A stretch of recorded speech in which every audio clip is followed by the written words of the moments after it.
여러분 안녕하십니까. 머리볼의 문화일보 야구 기자 정세영입니다. 이번 영상은 롯데 자이언츠에 대한 이야기입니다. 7월까지 잘 나가던 롯데의 이 아쉬운 순위 하락에 대한 이야기를 롯데 담당 스포츠월드 기자죠. 이혜진 기자와 함께 나눠봤습니다. 구독 부탁드리면서요. 바로 전화 연결 들어가 보겠습니다. 이혜진 기자 전화 연결되어 있습니다. 이혜진 기자 안녕하십니까. 네, 안녕하세요. 스포츠월드 이혜진 기자입니다. 반갑습니다. 네, 이제 시즌이 거의 이제 끝나가고 있죠. 올해 롯데 자이언츠, 또 이혜진 기자가 롯데 자이언츠 담당이고요. 성적이 좀 많이 아쉽기만 합니다. 롯데 시즌 아직 조금 남았습니다. 하지만 전체적으로 아쉽게 시즌을 마무리하는 모습인데, 전체적으로 이혜진 기자가 담당 기자로서 좀 총평을 하면 좀 어떨까요? 저도 사실은 팬들과 비슷한 마음이지 않을까 싶은데, 사실 네. 기대가 컸기 때문에 사실 아쉬움이 큰 건 정말 어쩔 수 없는 것 같습니다. 네. 사실 전반기에 사실 뭐 악재도 많았는데 그걸 딛고 굉장히 좀 좋은 성적을 거뒀잖아요. 네. 그만큼 눈높이도 높아졌고 또 선수들도 굉장히 좀 자신감이 넘쳤던 또 전반기였는데, 사실 후반기에 보여준 모습은 사실 전반기와는 굉장히 많이 달랐잖아요. 네. 개인적으로는 그래도 야구 기자를 좀 몇 년 했지만 정말 야구에서 분위기, 이 흐름이라는 게 좀 얼마나 중요한지 좀 다시 한번 깨달을 수 있었던 시간이었던 것 같습니다. 네. 뭐 굳이 뭐 하나하나 뭐 어떤 거 이유 때문에 이렇게 됐다라기보다는 곳곳에서 있던 어떤 불안 요소들이 지금 한꺼번에 작용을 하면서 그렇죠. 사실 뭐 전반기에는 좀 꽤 많은 시나리오들이 좀 착착 들어맞았다라고 네네. 하면은 후반기에는 요소에 이런 것들이 한꺼번에 터지면서 우리가 상수라고 생각했던 것까지도 힘을 쓰지 못했거든요. 예. 네, 참 가을야구를 가는 게 참 너무 어려운 일이구나 또 다시금 깨닫게 됐고요. 네. 사실 그러면서도 이게 사실 스포츠라는 게 운이나 어떤 뭐 갑작스럽게 뭔가로 이루어지진 않는다고 생각을 하거든요. 네. 이 또한 이제 롯데가 받아들이고 또 반성할 건 반성하고 그리고 또 나아가야 될 방향을 또 좀 매섭게 하지만 또 냉철하게 좀 세워야 되지 않을까 싶습니다. 그렇습니다. 현재 롯데 순위가 이제 7위죠. 그죠? 7위인데 올해 뭐 지금 밑에 팀들하고 뭐 이거 격차를 보면 7위로 맞출 가능성이 지금 한층 높아졌고, 한때 사실 롯데가 승률 마진이 플러스 13개였어요. 그리고 5월 말에 제가 순위편을 찬찬히 보다 보니까 2위까지도 갔었습니다. 그래서 이 최종 순위가 더욱 아쉬울 것 같아요.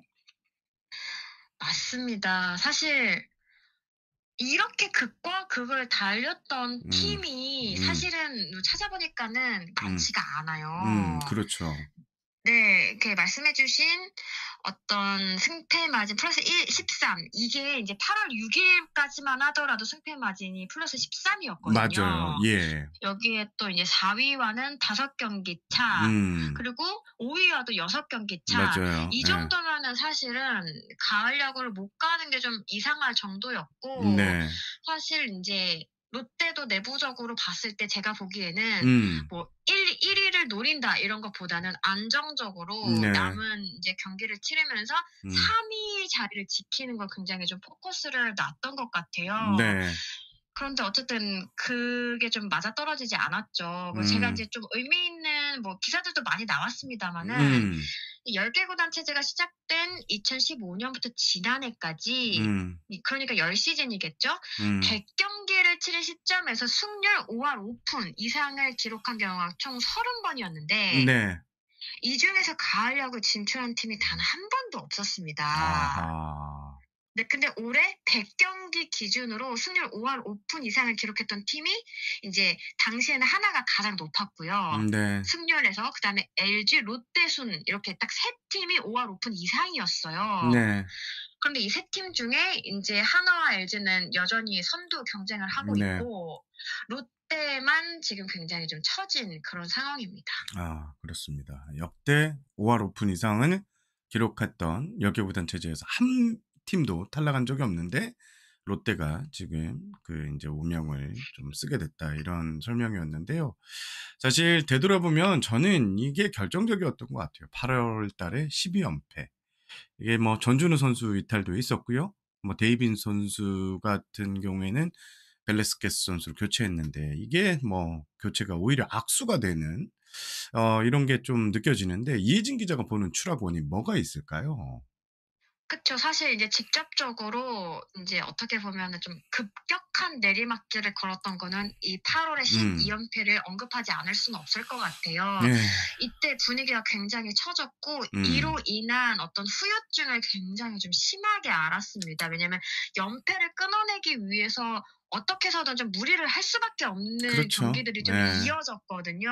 그러다 보니까 그거에 대한 좀 후유증도 굉장히 좀 심하게 앓는 그런 결과를 낳았는데요. 저는 인제 시즌 전체적으로 봤을 때는 결국 이 선수층의 좀 얇았던 뎁스, 그러니까 선수층이 그렇죠. 지금의 결과를 가져왔다고 밖에는 좀 음. 말씀드리기가 어려울 것 같아요. 음. 뭐 앞서 얘기했던 것처럼 8 월 초까지만 하더라도 롯데는 이제 가을 야구 그 이상을 바라보는 팀이었고요. 네. 일단 좀 세부적으로 얘기를 하자면은 데이비슨 선수를 교체한 것도 음. 나름의 승부수였습니다. 그렇죠. 왜냐면 예. 네, 더 큰 경기를 바라보는 팀 입장에서는 사실 10승 투수를 바꾼다는 거 이거 정말 쉽지 않은 건데 나름의 인제 승부수를 띄웠고 하지만 이게 통하지 않았습니다. 사실 롯데의 경우에는 마운드 높이 자체가 사실 높은 팀은 아니었어요. 잘 나갈 때도 그렇죠. 어떻게 보면 방망이의 힘이 좀 두드러지는 팀이었는데 네. 그런 팀일수록 외인의 비중이 좀 클 수밖에 없거든요. 네. 네, 사실 왜 교체를 했는지 우리 사실 명확히 알고 있잖아요. 하지만 적어도 이게 교체 카드를 꺼내 들었을 때에는 기존 외인보다 좋은 선수를 데려왔어야 되는데 물론 이름값에서는 뭐 벨라스케즈 선수 굉장히 높은 선수였지만 그렇죠. 뭐 적응에 실패했다, 뭐 어쨌다 이런 이유들을 다 통틀어서 생각을 해봤어도 이 카드는 사실상 실패했다고밖에는 맞아. 말씀드릴 수 없을 것 같고 이 예. 부분에서는 물론 결과론이긴 하지만 구단도 좀 인정하고 반성을 할 수밖에 없는 부분일 것 같습니다. 그리고 인제 말씀하셨던 전준우 선수, 이 캡틴의 빈자리도 굉장히 컸습니다. 그러니깐요. 좀 어느 순간부터는 인제 전준우 선수가 1군 동행하면서 좀 뒤에서 힘을 실어주려고 노력을 했지만 이 타선에 전준우라는 이름이 있는 것과 없는 것의 차이가 아직도 굉장히 크구나. 그리고 우리가 인제 윤고, 나황, 손 뭐 이렇게 좀 얘기를 많이 하는데 이 선수들이 아무래도 아직까지는 이제 네. 경험치가 많지 않다 보니까 위기 상황 속에서 상대에게 좀 압박감을 줄 수 있는 그런 정도의 어떤 포스를 발견해 주지는 못했다. 발휘해 주지는 못했다.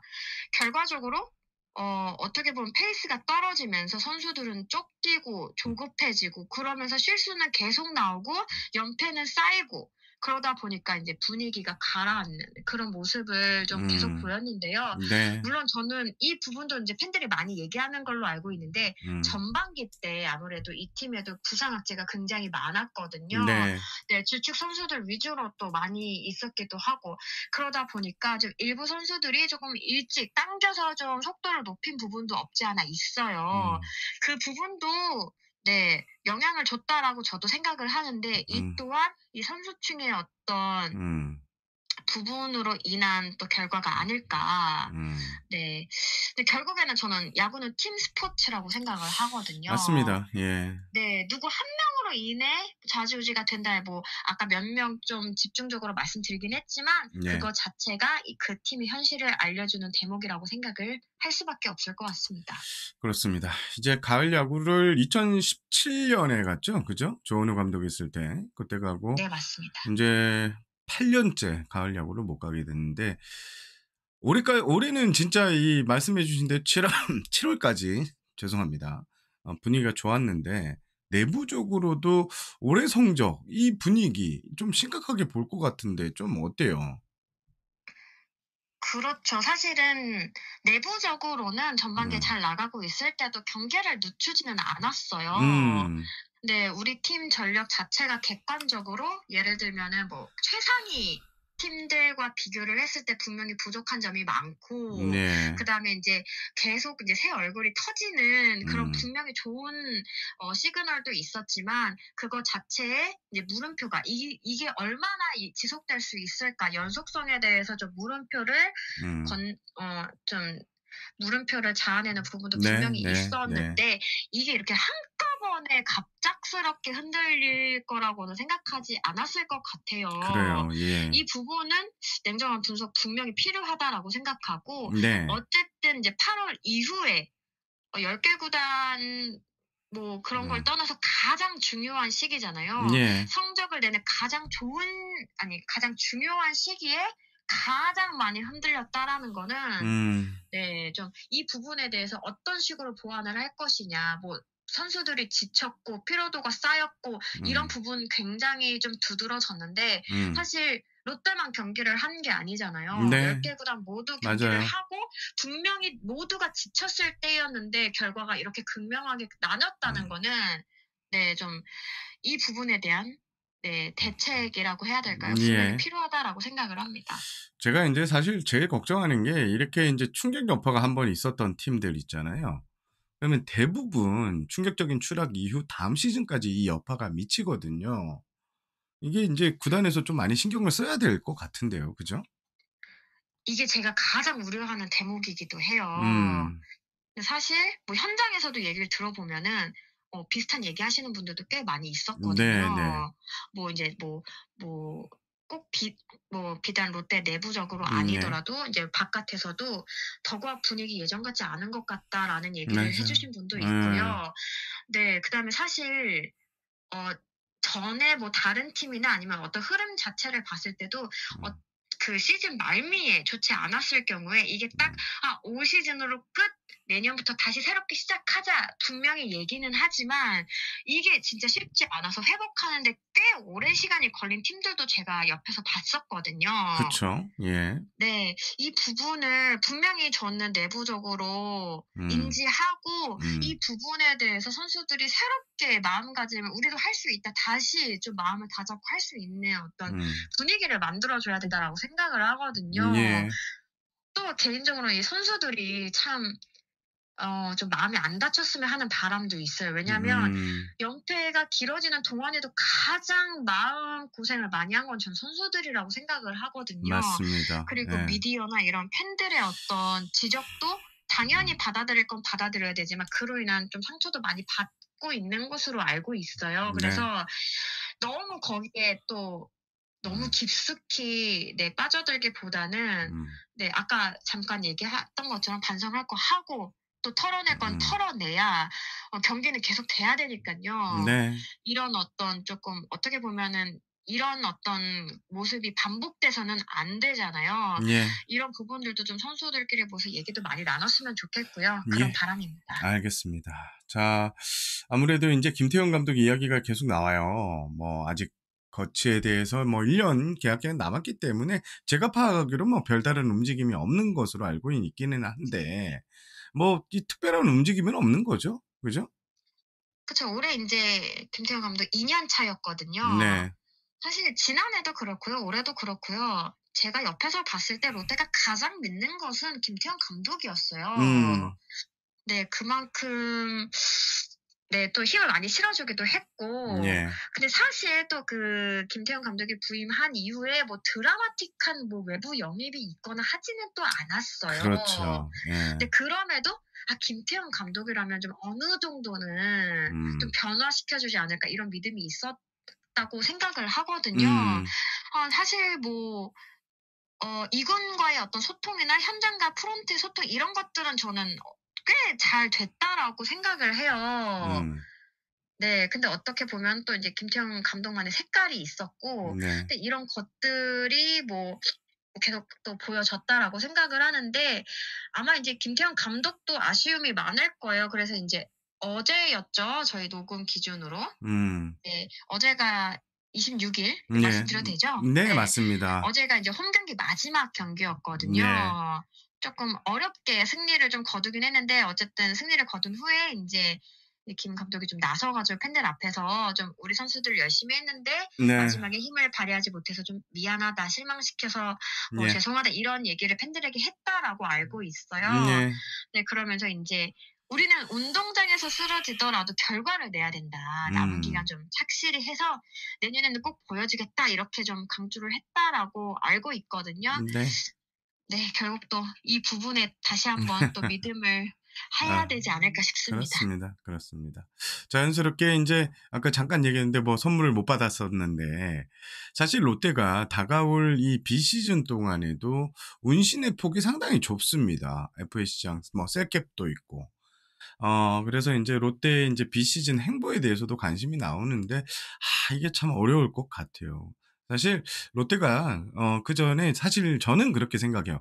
'김태형 감독, 박준혁 단장만의 잘못일까?' 전혀 아니라고 보거든요. 사실 팀을 맡기 전에 세팅 자체가 반쪽짜리 지명이 좀 많았고요. 그러니까 수비가 안 되고 타격. 그다음에 FA 같은 경우에는 예 결과론적으로 봤을 때는 도움이 되지 않았던 선수들이 대거 유니폼을 입으면서 셀캡이 너무나 많이 차 있거든요. 그래서 운신의 폭이 좁다고 저는 생각을 하는데 이혜진 기자는 이 뭐 롯데 담당 지금 현재 기자니까 비시즌 롯데 어떻게 좀 움직일 수 있을까요? 일단은 좀 고민 많이 할 것 같아요. 근데 인제 음. 얼마 전에 KBO 이사회가 살ary 규정을 좀 일부 그렇죠. 수정을 했잖아요. 맞죠. 예. 이게 보면 핵심이 상한선은 높이고 하한의 기준을 신설한다. 그러니까 인제 구단이 돈을 쓸 수 있는 범위가 좀 넓어지긴 했다라고 생각을 맞아요. 하거든요. 예. 근데 다만 또 이로 인해서 "선수들의 몸값 자체가 좀 높아질 거다." 이런 얘기도 많이 네. 있더라고요.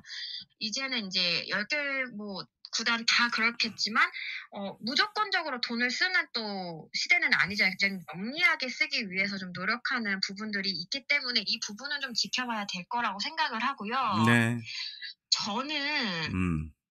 '다음 시즌 외인 구성을 굉장히 좀 잘해야 되지 않을까.'라는 생각을 들어요. 예. 네, 어쨌든 올해 외인 원투퍼치 모두 교체가 된 거거든요. 그렇죠. 예.